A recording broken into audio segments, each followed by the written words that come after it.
Hi అండి, welcome back to సంప్లస్ Geetha Telugu channel. Please subscribe చేసుకోండి. ఈరోజు స్పానిష్ ఆమ్లెట్ ఎలా చేయాలో చూద్దాం. ముందుగా ఆలు, ఆనియన్స్, పచ్చిమిర్చి, 2 ఎగ్స్, కొద్దిగా సాల్ట్ పక్కన ఉంచుకోవాలి.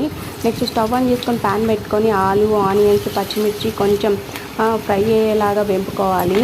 తర్వాత ఒక బౌల్ తీసుకొని 2 ఎగ్స్ అందులో వేసుకొని కొద్దిగా సాల్ట్ వేసుకొని విస్కర్ తీసుకొని బాగా మిక్స్ చేసుకోవాలి.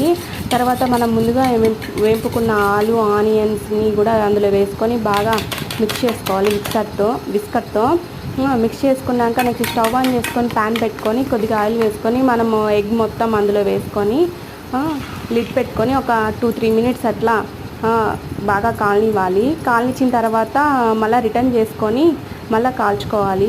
అంతేనండి, స్పానిష్ ఆమ్లెట్ రెడీ అయిపోతుంది. టేస్ట్ అయితే సూపర్గా ఉంది. మీరు కూడా ట్రై చేసి ఎలా ఉందో కింద కామెంట్ చేయండి. నాకైతే నచ్చింది. ఓకేనా అండి, బాయ్ బాయ్.